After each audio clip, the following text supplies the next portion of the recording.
Karim, we're so happy to have you with us here today. You gave a wonderful speech. We started with the best. We started with you. You were the opening speech right after Samir. Today's all about from reactive to proactive, intelligent threat detection. There's a lot happening here. But the question is that right now, the change has happened that we're not really securing the current cyberspace, but we're kind of going a step into the future and protecting this space from what might happen. And that is just pushing us a step forward. Right. With all these developments, what change has that reflected on the cybersecurity field? Yeah, it's a very good question. The asymmetry of the problem is the issue. And it's interesting because you're highlighting exactly what I was getting at with the conversation, which is that we are chasing effectively the problem versus leading it in any way. Now, this is par for the course with cybersecurity. We're always cat and mouse chess games with the bad guys. However, the speed by which they can leverage threat is really, really big. And that's part of the problem now, is that we are not yet building cybersecurity technology to address this threat. It's lagging behind. And that is creating the gap between what is actually being leveraged as a weapon versus what we have as a defensive mechanism. So all the vendors here are going to have to up their game substantially in the next probably 3 to 5 years, I imagine. I feel the whole field right now is challenged, yes, yet at the same time they're given something that might be an advantage for them in the future. Sure. But we're still figuring it out. We're testing the waters.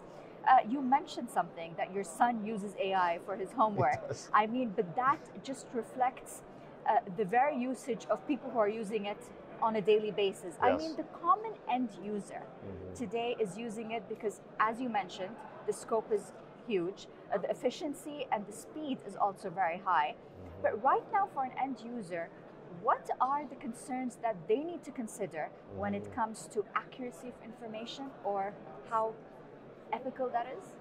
That's exactly the issue. The fact that people implicitly believe AI because it's so articulate and eloquent in its delivery, I fall for it. I mean, honestly, I'll do a certain amount of research and I'll say, wait a second, it's saying this like it's absolutely fact, but it's patently false. That professional mask. Unbelievable. And that's the skill of this, is that we're moving from effectively a tooling where there was programmatic responses to convincing responses. It's starting to learn the human psyche and what actually appeals to us.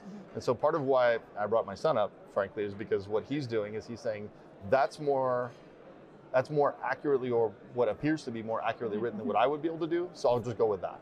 Versus let me think about it, let me critically analyze whether it's correct or not. And so unfortunately, as humans, we are a bit lazy as creatures, fundamentally, and it's trading on that fact. It's using that as leverage against us. And this is part of the reason why I think it's gonna really take hold with the younger generation more than it is us, because they're really driving into the psyche that we must use it. Siri and Alexa and all these tools are going to be imbued with that technology, and the answer is going to come out of the speaker, or it's going to come onto screen as a written word, and they're not going to question it. That's very challenging. What about awareness? How do we make the end user more aware of the threats, how their security is a threat, and at the same time the accuracy of the end product? There's probably two key ways, and one's better than the other. The better way would be that we proactively start to help people understand that this is a fallible technology still. It is not perfect. That's the preferred way. If we can hopefully go that direction, I think we'd all be happy.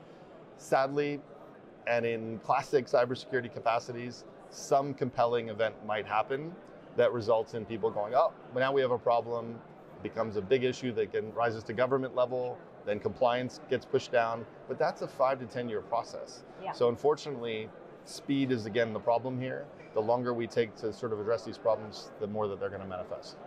It's like you guys are always running a race. You're trying to keep up with something, and once it's done, something else arises, and a lot of fires going at once, very little water to put it out, and that's the problem. You mentioned something about the problems that we're facing today regarding AI and cybersecurity are small symptoms for a bigger problem. What might that be? The absolute integration of this technology into our critical infrastructure, our teaching and educational systems, even just day-to-day operational things. Once we go into utter reliance on it, it controls us. We don't control it as much. And that's where it'll get to be very visceral. That's where, as you said, the day-to-day individual will start to feel the effects of it. We've been worried about it from a cybersecurity perspective that one day we'll flip the switch in our bedroom or bathroom and it won't go on because there's a cyber attack. The chances of that are higher than ever because of this. Wow. Let's end this on a more positive note. Yes. What are the opportunities that lay for organizations due to this? You bring up a very good point about what we can do. The beauty of this is that the problem is also the solution. The very technology that we're going to be at risk of is what's going to help us defeat it. So you heard the old adage, you fight fire with fire. So fundamentally, our leveraging of AI for the benefit of humanity and for the defense of us is going to be as key to protecting us from malicious AI. Now, how we do that is yet to be seen, but at least the promise is there. What about speed of work and efficiency in which operations take place in different organizations? Yeah.